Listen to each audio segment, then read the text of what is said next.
All right, guys, here we are, 2 down, 1 over. I'm Josh Mason. This is Matt Flanagan, and we're here to rock the mics, baby.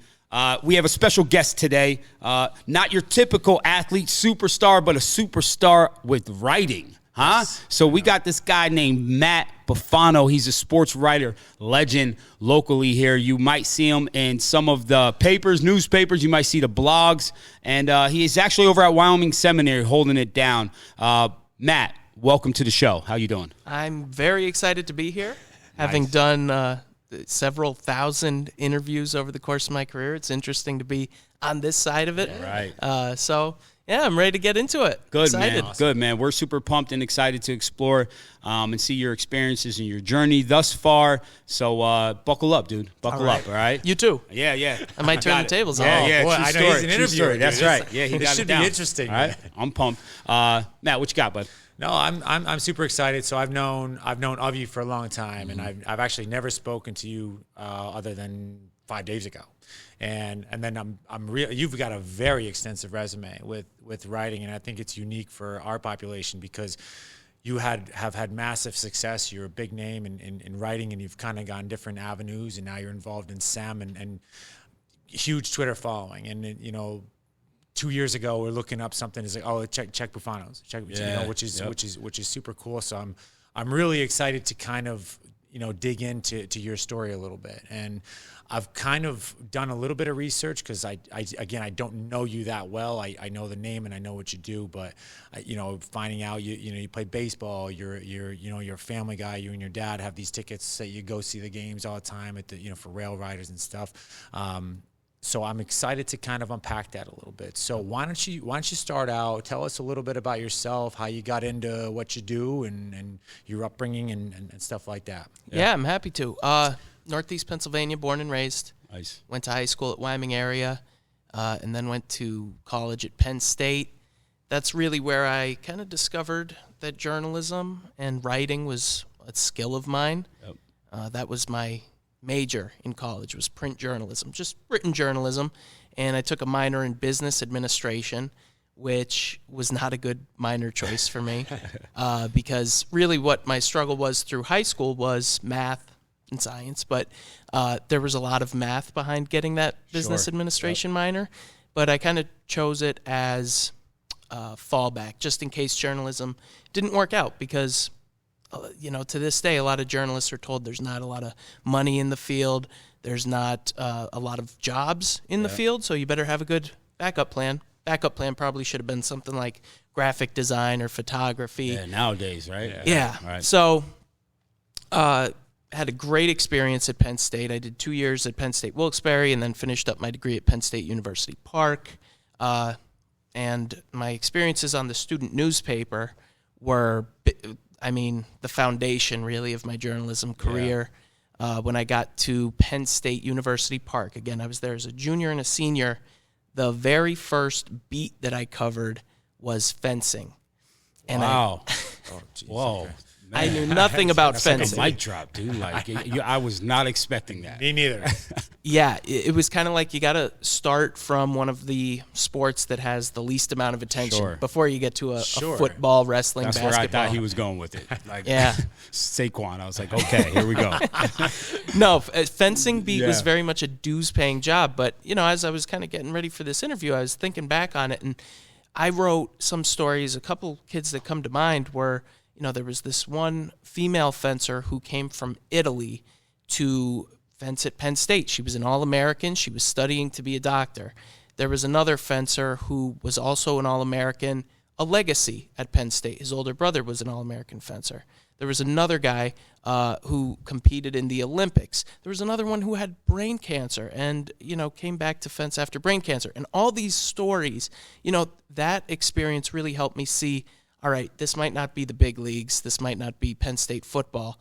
But these people that I'm covering for Penn State fencing are very impressive in themselves. Yeah, sure. The amount of work that they had to do, that they had to put in to get where they were at, was very inspiring, and kind of showed me, all right, you could find these stories anywhere. Sure.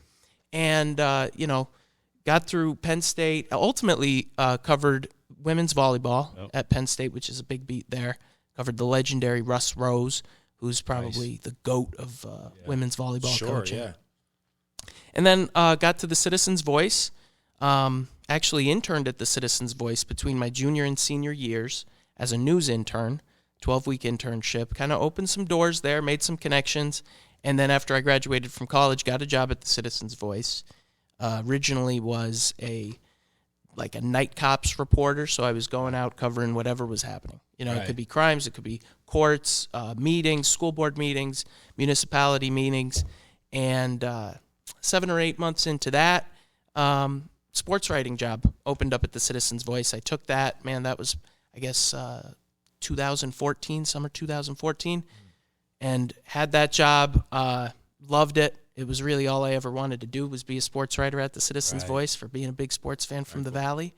And, then the pandemic hit and made a real career pivot at that point. In 2021, early 2021, took this job at Wyoming Seminary, where I'm kind of a jack of all trades with regards to communications. I write, I photograph, do some video, podcasting, social media, do a little bit of everything. But, all of what I do is kind of rooted in sports and storytelling, just the power of storytelling. I mean, that's what you guys do. You had Dennis Bonvie on the other night. It's intimidating coming on here after Dennis Bonvie. Follow up. Because that guy's got a heck of a story. Matt and I were talking, about Dominic DeLuca. Kid tears his ACL in the state championship game. You make that a movie, right?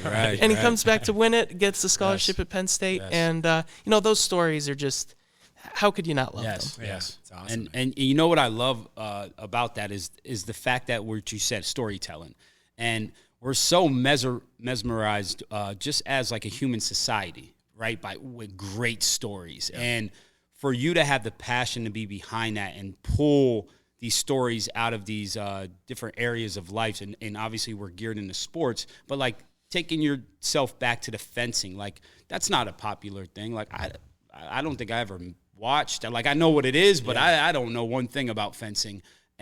But you said All-American like 4 or 5 times in that. So like I'm thinking to myself like, well, damn, obviously there's some type of tradition there if these All-Americans are peeking out. But it's amazing just to see that, like you said, there are stories everywhere. And to have that gift and to have that passion to say, hey, listen, I want to deliver this to the people, because what it does, those stories, is ultimately inspires and changes others' lives, right? At the end of the day, because whether it's you're comparing yourself to maybe this story, or there's similar characteristics from those stories or experiences, people become inspired in their own way, right? Just listening and hearing these stories. So like hats off to you, because it's definitely needed. And to say, as a society, like we watch movies, right? Like we watch movies, and a lot of times movies inspire others.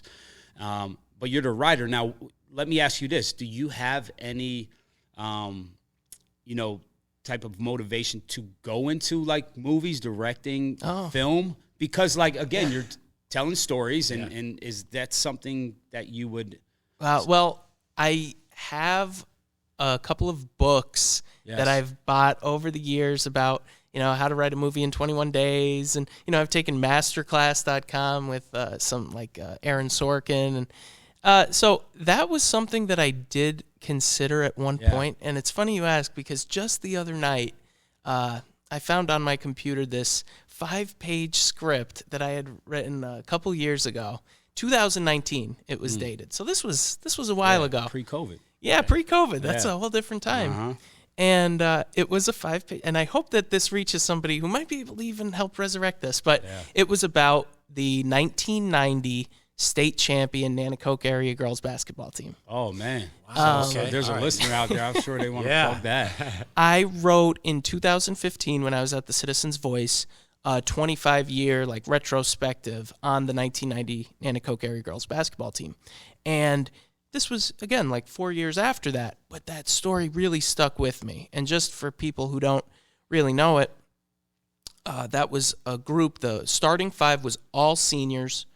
They all scored over 1,000 points, I believe. Wow. Yeah. Yeah, that's legit. Yeah. They scored over 100 points several times. The opponents hated them. I mean, they were really Dominating. They were dominating, and some opponents took that as disrespect. And Nanticoke area had this head coach, Rose Volpicelli, and she was kind of the face of it. She protected her players. She was like, if you have any criticisms, come for me. Yeah. And there were criticisms. People wrote the newspapers. They, called into the local news. It was a different time back then, 1990. Sure, and the city of Nanticoke really embraced that team from all I could tell. And anyway, so they roll through the Wyoming Valley Conference and through District 2. And not to give away the ending, but state semifinals, close game, and they pull away. And then state finals, close game, they pull away. There was even a little skirmish on the floor. Things got kind of chippy. And so anyway, yes, kind of. I've had these ideas because it's like that story specifically is kind of cinematic to me. Sure. It has a lot of elements like, man, that could be a good movie. Like the Hoosiers of women's basketball. Yeah, right. I got it. Absolutely. That being said, I probably went several years without following up on the movie thing at all. But then last week I find that script, and I read it and I was like, man, I was kind of onto something here. It's only 5 pages, but I'm reading this and I'm seeing it in my head. Like this could be a movie. Yeah. So who knows? Maybe. Okay. Maybe. Okay. All Nice. So, which you're just talking there, and I love how interesting you make a lot of this stuff seem. Like you grasp my attention. You're talking about fencing, and again, you're talking about all these facts about Nanticoke basketball. You get my full attention, and like we said, you're a very good storyteller. Now you're a history buff too, right? That's part of. I guess you have to be with what you do, because I try to come up with things like that, and I can't. I don't know. My details aren't there for things like that. I can't say, the 1994 team did this, and so in school, was it like you dialed into history and learned about this, and then kind of went into sports, or how did this all happen? I guess I was pretty good at English and history in high school. But high school was not really where I shined academically. I was a fine student. But I think it was college where I really started to, like I said, find my voice. But with regards to history and everything, that probably came from being a sports writer at the Citizen's Voice, right, and having access to a library of newspaper archives and finding out things that I never knew before. Yeah. And I think that what's really been a key to my success has been just my curiosity. Sure. I hear about a story or a player, and I just want to learn more. Investigate, And I'm so glad that there have been so many great sports writers in the Wyoming Valley, in northeastern Pennsylvania, who covered these stories over the years, and that we can learn from the past. Right. I don't really know where exactly it comes from, though. Some people's minds are just geared toward being interested in certain things. Yeah. And I guess for a big sports fan, and I'm not interested in all history. If we're talking the automobile industry, or I don't know, things that just don't really interest me. But sports, and especially local sports, I just eat it up. Awesome. So talk about your connection with sports, and when you grew up, what type of sports did you play? I wanted to know if there was any lessons that you learned from these sports that carried on with you, or maybe even drove that motivation to be a sports writer. Are there anything that touches there? Yeah. So my dad has been, my right-hand man through everything. He was the person bringing me to Red Barons games, Wilkes-Barre Scranton Penguins games as young as I could remember. And then for my playing career, I played baseball. That was my main sport. I played that through high school at Wyoming area. Played a little bit of basketball, played 1 year of football, was not very good at football. I remember specifically, I did not know how to read a playbook. And I was playing 7th or 8th grade junior high football.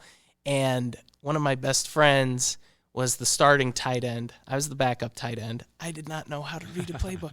So I was starting. The game was at Scranton Memorial Stadium. And I remember being in the huddle, and they were calling a play. I had no idea what I was supposed to do, so I was just freelancing. I was blocking. I was running routes. So, football was not my sport. But lessons learned from sports, I think that what sports, all these years later, has kind of taught me is to appreciate them while you're playing them. I was just telling Matt that the other day, the Wyoming Seminary baseball team was playing Holy Redeemer at PNC Field, and I knew that this was like a once-in-a-lifetime opportunity for these kids to play at the big league field and everything. Right. And I remember I played there, Wyoming area, Pittston area, and I've got like one picture of me there, like fielding a ball, and I'm grateful that I've got that picture. But I pitched, I think, maybe an inning or two there, and that was one of the highlights of my high school career. And I look back on it, and I'm like, I wish that it was documented a little bit more. And so now, being in the position that I'm in where I am kind of like the school photographer for the sports teams, I'm trying to document that moment for these kids, give them something to be able to look back on. And, so I think just appreciating what, how fleeting these athletic careers could be. Is something that I didn't acknowledge when I was playing. I'm sure you guys might not have had that perspective either. No, like documenting and recording is huge, and I think you forget about it because you're just caught up in the moment. So it's like writers and people that have, especially social media now in society, is like, it is huge because you capture it, right? And now, like, they'll be able to go back and look and see that, but I do appreciate that. Yeah, definitely.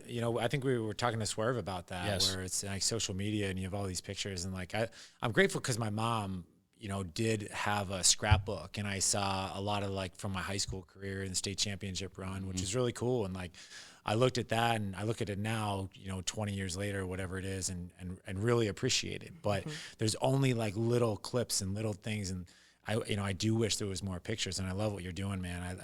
I think you're all about the kids, talking to you, and that I think that's awesome, and I think they'll look back, see these pictures, and really appreciate that. I mean, Bufano got this awesome shot. Yes. And what I was just thinking about too is you're like a family guy, dude. You and your dad spend a lot of time together. I think that's super cool, and I think it's super important. For me, I look at my life, and I was always busy because I was always trying to make this next move, and then all of a sudden I'm like, 30-plus years old, and I'm like, where am I going? My head's spinning, and, we did a podcast talking about balance. Yeah. And, for me, a big part of that, I have coffee with my father every day. Yeah. Awesome part of my day, spending that little time, with my father, I think is super important for me and just for my own health. And, touch on that. Like, you guys are tight, you guys are close, you guys spend a lot of time together, you guys check out a lot of games together. Baseball seems to be the thing up at the Rail Riders. Is that right? Oh yeah. Yeah, my mom and my dad have been my biggest fans. Yeah. Along with my wife, but obviously I've known my parents a lot longer than her. So having that sort of support system is really important. My dad was who introduced me to baseball, taught me how to play. He was the one putting me through, clinics and stuff. And, going to Penguins games, Rail Riders games. We have season tickets at the Rail Riders. And, photography, like writing is kind of the skill that I learned in college. Right. And photography was something that I picked up really about 2015. And the reason that I picked it up was because I was going to all these Rail Riders games with my dad. We're seeing the next wave of New York Yankees here. Aaron Judge, Gary Sanchez, Luis Severino. And I want, the newspapers were covering them as well. But I kind of wanted to have my own record of, look at this. I got this picture of when Aaron Judge was here. And and over the years, I've continued taking pictures at Rail Riders games, but then I've kind of, especially now at SEM, it's more about giving these pictures to the kids, taking the pictures of the kids. And my parents have always instilled in me, like, just do a good job. Remember what you're doing it for. Right. Especially, if it's about, a game, it's about the people on the field, of course. And, my parents have always been, like I said, my biggest fans. Right. They have a big scrapbook of all the articles that I've written, not the articles that I've been in necessarily, because there were not too many. I was just a decent player at Wyoming area. But I think that every single article I wrote in the Citizen's Voice, my parents have clipped it out. It's got to be an encyclopedia. Yeah, right? something like Jeez, that. oh, yeah, gosh. because I covered a lot of things at Yes, The you Voice. did. I like You know, it. a lot of different sports. So Matt, tell us about like any adversity that you faced. Like, let's say in your industry as a writer. So, you know, the goal was to be a sports writer. That wasn't necessarily true when you got out of school, right? That you became a sports writer. You had to take some time. So, were there moments of adversity where you maybe questioned or doubted yourself or your ability? And if so, how did you overcome it? What made you keep going? And at the end of the day, what is your ultimate vision? Well, I'll go back to that 2013, 2014 when I was a news reporter at the Citizens Voice. And that was an important job, but it was very much a dues-paying job, yes. Right? Like you were starting at the bottom rung, and I saw several other young journalists like me kind of get chewed up and spit out by that kind of job because it was so demanding. It was emotionally taxing because when you're covering shootings and fires and crimes, I mean, it was not fun at all. And probably about 8 months into that job, I guess I'd have been 23 years old, I was like, man, I don't know how much longer I could do this. Right. You know, I had seen other people come and then go and quit, basically similar jobs. And my parents kind of just, they, again, you know, back to the family, they just hammered into me like, just stick with it and it'll all pay out in the end. And of course, I'm glad it did because probably just a month or two after, you know, I was really having those feelings, sports writer job opened up at the Citizens Voice. And like I said, that was all I ever wanted to do. It was not, you know, like a walk in the park. Not every day was the best day ever, but it was a significant improvement from what I was doing. And it was a very rewarding job. So I'm super glad that I stuck with that. And then another period of, you know, another big period in my career was COVID. March 2020, the sports world shuts down. Yeah. And we had basically no sports news for 5 years, or five years, right, yeah. 5 months. For 6 months until the high school fall season started. And, you know, so I was, again, kind of fashioned into a news reporter again. Not the cops kind of stuff, but just like business and things like that.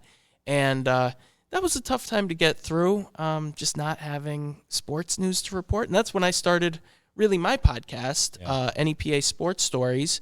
I've done, I think, over 40 episodes of that, and that was a great escape. I don't record the podcast as much anymore, but it was a great escape to, all right, let's take a minute to look back on some of these awesome sports stories. Rather than looking forward or highlighting what's happening on a given day, you know, we talked about how much I love history. That was a great opportunity for me to dig into history. So, you know, one of the keys has just been finding things that I find interesting and going with Chasing it. it. Maybe it'll be this Nanticoke area girls basketball script. Yeah. Well, I mean, hear it first because I gave them. Yeah, I know. Nobody steal it, though. I gave you the push, though, so I want to be in that circle when that happens. Don't worry about me. I won't be writing that, dude. But wait. So finish up. Sorry, Matt. With your vision, right? So, like, ultimately, like, what is a perfect world? Where do you want to be at, or where do you want to take this?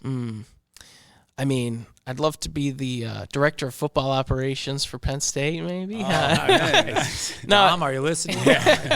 I think I've had so many different ideas of a dream job throughout my career and what I wanted to do. You know, I wanted to be a sports writer at Sports Illustrated or the New York Times once upon a time, and then I couldn't have any interest in that kind of job at this point. I guess my vision is just to kind of be happy, and I am happy with what I'm doing now. Yeah. So just kind of riding this wave as long as I could. You know, I've got a great wife and great family. We got our 2 cats. I got a good job. I got everything I could really ask for at this point. And sometimes you need that perspective. You know, because I was thinking, you know, sometimes if you're having a hard day of work or something, and I have a picture frame on my desk with a picture of my dad and his father from when they served in the military. They were both Army veterans. My dad worked his adult life in Veterans Affairs. His father was a combat veteran in World War II. my mom's side of the family, also like blue collar workers. And sometimes you just need that perspective. Like, no matter what I'm going through, people before me had it much harder. Yeah. And so don't take it for granted. I guess, the vision. I think that being a screenwriter is one of those dream jobs that I had in my mind over the years. And probably I was pushed off it at some point because it's not that practical. Yep. Being in Northeast Pennsylvania, Sure. we had a guy like Jason Miller. Was he the unseen guy? Wasn't there a guy that just directed a movie that hit Netflix, I thought? Probably. Yeah. I mean, Okay. I could see that. I think there was, a movie directed not too long ago by a guy from Kingston with Julianne Moore. Jason Miller, though, from Scranton, he wrote a championship season, which is also kind of like a Hoosiers type, high school basketball reflective. It's really nothing like Hoosiers, but it's a high school basketball type movie. So I don't know. I guess keeping some of those dreams alive is part of the vision. Like you always have something to be working toward. Yeah, nice. I appreciate the little clip you did with Roberson. Oh, thank you. And that was actually intriguing because I never knew of him. And to know that he went through SEM and then all the accomplishments and civil rights and things, his story behind it, that was cool that you did that. And I watched that and I was like, wow, that's pretty neat to be in that situation. Thank you. Especially if it was a local scene like that. Yeah, that was great. Bo Roberson, for the listeners here, he was a guy from Philadelphia, and he came to Wyoming Seminary for one season as a postgraduate. Yeah. Played football. I think he played basketball and track and field as well. He ultimately went on to be an Olympian. I think he won a silver medal. He played NFL football. Yep. He was part of a civil rights movement where he and three of his teammates, I think they were on the the Raiders at the time. Yep. He and three of his teammates sat out or threatened to sit out a game in Birmingham, Alabama, because it was going to be a segregated crowd. Yes. And this was, I think, the 1960s at that point. So, and being able to tell that story to a big room of Wyoming Seminary students was really a thrill for me to impart some of this history on them. And again, don't take it for granted what we all have today, because he had a fight for everything he had. He also was a military veteran. He earned a doctorate. He was really a fascinating guy. He died a couple of years ago, but I love that story. Bo Roberson, I appreciate you bringing it up. Absolutely. Awesome, man.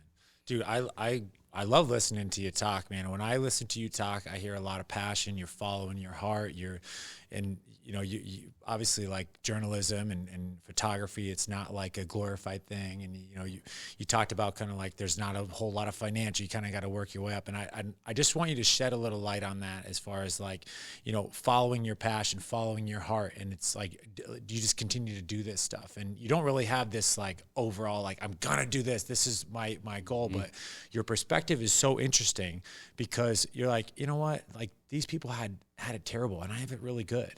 And you just continue to kind of follow your heart, follow your gut. And I think that's a beautiful thing. And sometimes I talk to people in here is, how was your day? Oh, another day. Hate my job. And it sucks. Like I love my job too. And Josh loves his job. And it's cool. And like, you're all about what you do. And you're the first, writer we've had on here. And, if you could shed a little light about, following that passion, following your heart, following your gut, like I'd love to like just hear a little bit more about that. Yeah, I think there's always going to be an opportunity for you if you put the work in. Mm-hmm. Easier said than done. Like I said, I had to take that job for 7 or 8 months doing stuff that I really did not want to do at the Citizen's Voice, but I stuck with it. The sports writing job opened up. I think, and it's hard to have that perspective at such a young age sometimes. But I'm very grateful that I had it. And again, it was because I had a lot of good people in my corner as well. I think I would never tell someone who's interested in journalism to forget about it. Right. Yeah. And I heard that like from professors and from older people in the industry, and all these years later, of course, I see some of what they were talking about, but there's a better way to kind of approach that, I think, by just communicating, know what you're in for, and know that you're going to put in some weird hours, and the pay might not be great, but just keep working at it, and something will open up. Yeah. Yeah. I think overall, that's any industry, any field is you have to sacrifice for a reward, right? Like at the end of the day, like whatever you're doing. So like that's a key. And the other thing is do what you love and love what you do, right? Like that's the message I get here is find your passion, find what interests you. You know, our society's always chasing money, and it's you should always look for what you're interested in because you want to be happy of what you're doing. And like we just said, do what you love what you do. I'm a person where I would rather love what I'm doing than doing a job I hated and getting more money, right? Like that was always my philosophy from the beginning. So I love that, and I hope people and the listeners understand that. You know, that's a great takeaway. Yeah. And, you know, I love that we were able to shed light on that with this episode, man. Yes. Yeah, and another thing too, I mentioned it before, but to drive it home, that curiosity factor. I think it's important for people in just about any field, but for journalists, for writers, content creators especially. If you find stuff that you're interested in, you'll lose yourself in archives and Wikipedia pages and old newspaper articles, YouTube clips. One thing leads to another. You know, I've seen your guys' podcast with like Dennis Bonvie and Paul Guido, Mark Belinsky, Dom DeLuca. Like those are people that are interesting to me. Yeah. And again, kind of intimidating to come on after those people because they've done things on the field that are so interesting. And it's been an honor, and it is an honor to be the one on the sidelines. Getting the information to share with a broader audience. It's the guy that maybe people forget about. That's actually creating these stories, capturing these moments. And we always forget who's on the field, but like who is on the field, who's on the side, right?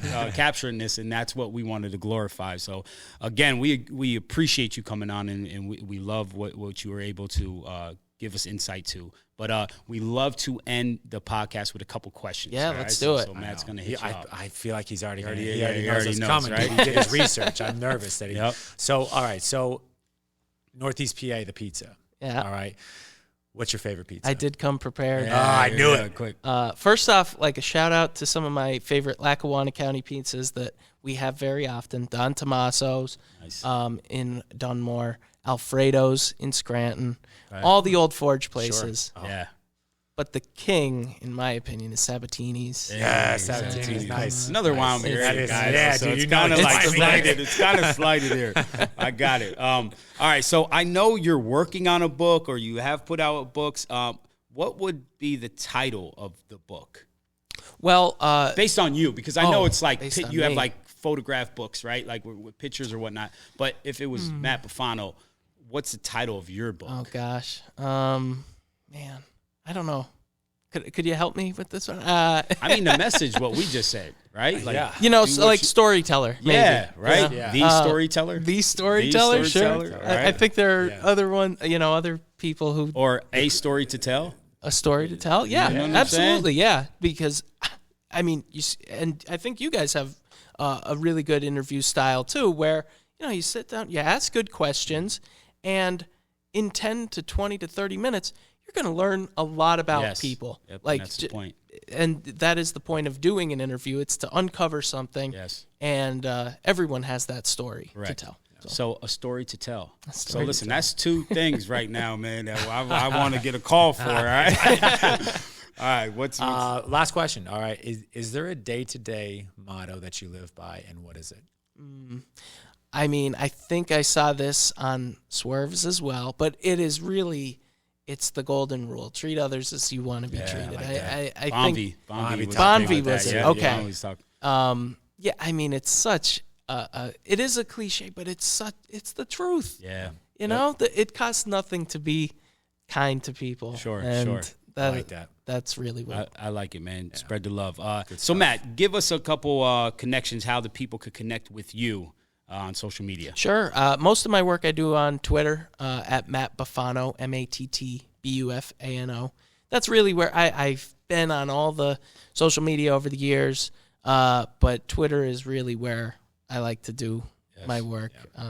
So, follow me on Twitter. Nice. Yeah, make sure you guys follow. Following also, let's please subscribe, hit that button. We're climbing the charts here, and we love putting this out for you guys, but we want to gain some more popularity. So please subscribe if you can. Let me ask you a question. Since Yes. I said I was going to turn the tables. Go ahead, man. I'm nervous. I'm sweating. So, like, what are you guys trying to accomplish with this podcast? In your own words. Yeah. Do you want to go first? You want me to go first? Yeah. So whatever. listen, at the end of the day, me and Matt are owners of Fame Strength. We have a lot of connections with athletes, adults in here. We're always trying to motivate and inspire. And we have plenty of experiences where we talk to these individuals and really have positive results, right? And then going beyond that, me and Matt are like-minded individuals, and we have private conversations that are tremendous. And we say, like, we're cheating the outside or the public or people out there that might want to hear this message if we don't get it out, because we have it behind closed doors.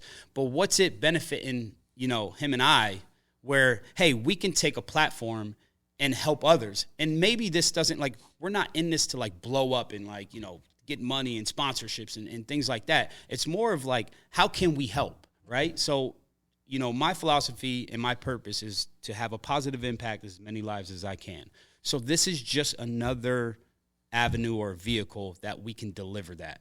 And I think with Matt, I think we're trying to do a good job. Yeah. Right. But I to piggyback off that, like we work with so many athletes, and it's a lot of X's and O's getting stronger and faster, and there's such a mental side to things, and that's kind of what we try to accomplish. And like he said, we've had so many conversations, and we're like, damn, that's like a podcast. And I know for me personally, I've went through a time in my life where I wanted to grow, and I searched all different, like, self-help books and different podcasts, and it just produced so much growth for me. And our idea, whether we're talking together, is we want to inspire, motivate, or give you some nugget, a piece of information to help you grow.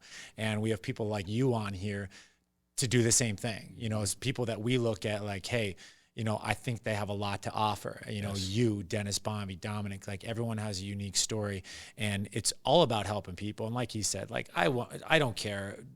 We don't care about making money off this. It's a fun thing to do, and it's really to give back. And I've had so many people help me in my life get to where I'm at. And like you said, Matt, you're happy, and I'm happy. And the reason I'm happy is because people help me, and I can't live life alone. I can't do things alone. I wrote a mission statement after I read one book. It was like the 7, I don't know, I can't remember. You're the history buff, not me. But I read this book, and it said, write a personal mission statement. It's something I read every day. And I have on there, I want to help 1 million people. And I have a couple other lines after that, but every time I read that, I get this feeling within me, and I read this, it's like 4:30 in the morning, I read this, and I want to do that, and I get the chills every morning. I get this feeling inside me every morning. It motivates me for my day, and I try to take what I've learned in my life and give back to it in opportunities like this podcast. So that's why we do it. I love it. Yeah. That's great.